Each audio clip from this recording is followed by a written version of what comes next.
A Chinese launch rocket had successfully launched a spacecraft on a mission to the Moon. On the natural satellite of the Earth, the probe must collect soil samples for research, no less than 2 kilograms, and come back. If all goes well, this will be the first such operation since the late 70s. In the history of world space exploration, only the Soviet Union and the United States have been able to do this. The launch of the Chinese mission was planned 3 years ago, but due to the accident of a rocket, it was postponed. Then again. Now experts are looking forward to when the device reaches the Moon.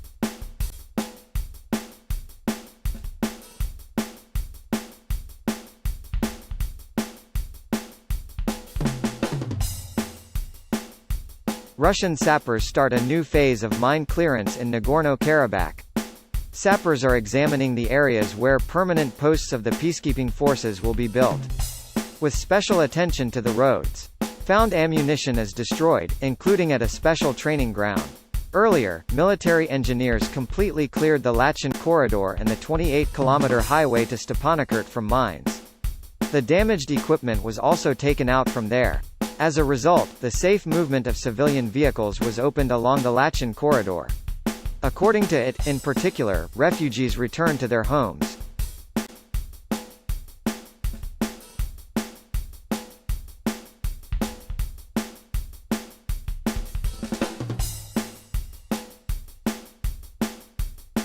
Both Israeli and Saudi officials have confirmed an unprecedented secret trip by Israeli Prime Minister Benjamin Netanyahu, accompanied by U.S. Secretary of State Mike Pompeo and Yossi Cohen, the head of the Israeli spy agency Mossad, to Saudi Arabia on Sunday. The meeting between Pompeo, Netanyahu and bin Salman in the Red Sea city of Neom, like the August deal, was aimed at achieving Middle East peace and solidifying an alliance between Washington, Israel and the Saudi monarchy. Pompeo has announced plans to continuously escalate Washington's maximum pressure sanctions campaign against Iran, an economic blockade tantamount to a state of war, over the next 2 months, announcing new measures at least weekly. During the course of his trip, he and State Department officials have repeatedly stated that the option of military action against Iran remains on the table.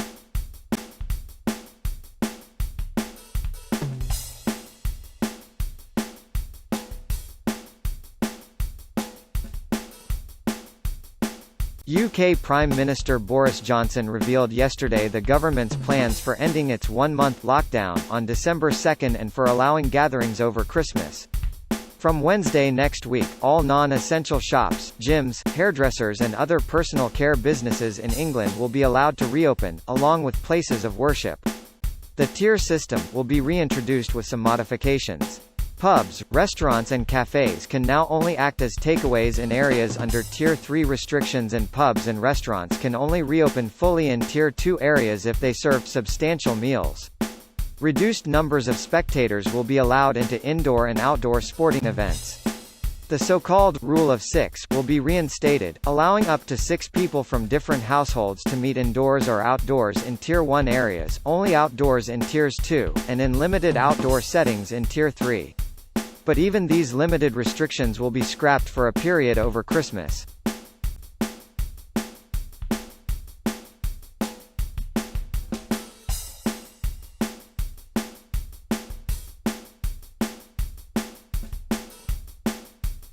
Laszlo Fekete, iconic strongman champion of Hungary, announces retirement. Hungarian strongman Laszlo Fekete, who ruled Hungary's strongest man competitions, and has claimed prestigious international results and world records, announced his retirement. The iconic athlete, now 62 years old, and weighing 164 kilograms, always boasted that he had not taken any performance-enhancing substances during his eventful career. After deadlifting 290 kilograms once more in the video, he reported having pain and repeated that it wasn't his strength or muscles that forced him to make this decision but rather anatomy, his skeleton.